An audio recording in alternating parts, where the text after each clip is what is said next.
the parents out there. Actually, I want to speak to the mothers out there. Mothers always feel it's their fault that their child has type 1. They feel like probably it was something they did when they were pregnant. Clearly, that's not the case. How can someone move past the guilt? Is it possible? It's always possible.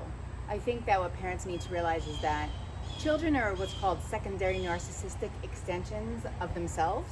So parents see their children as part of them, right? And then, oh my God, how could I have done this? How I would have never done this. I ate really well. I took care of myself.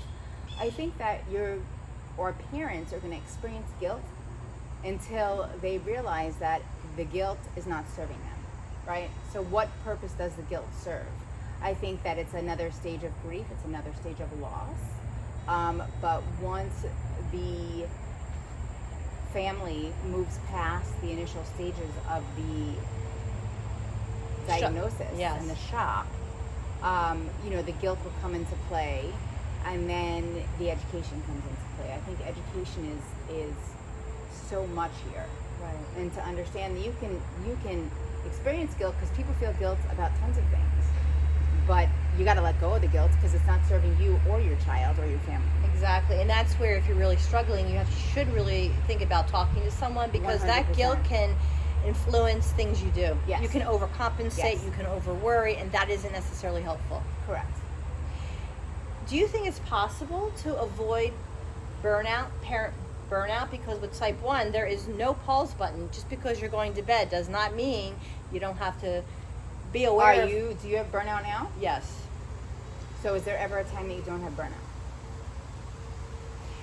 I'm so well adjusted now. I guess I shouldn't say I really don't have burnout, but I think that I'm always more burnout than I realize.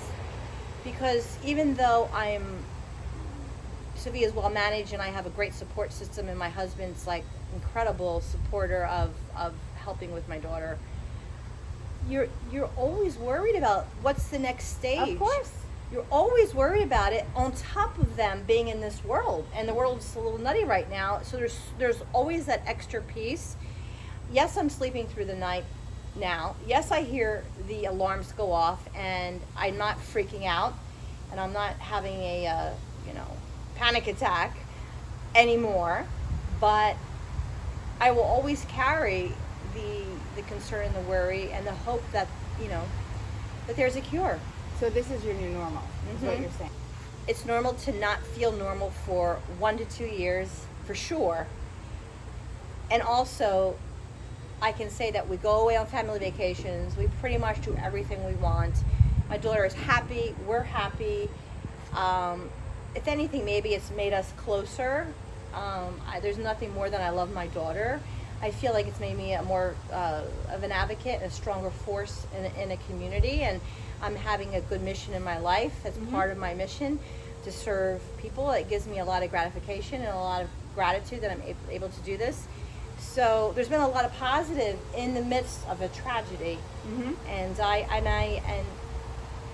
there are a lot of people, amazing people, doctors and parents, that together are so powerfully strong, and a cure will be here. Yep.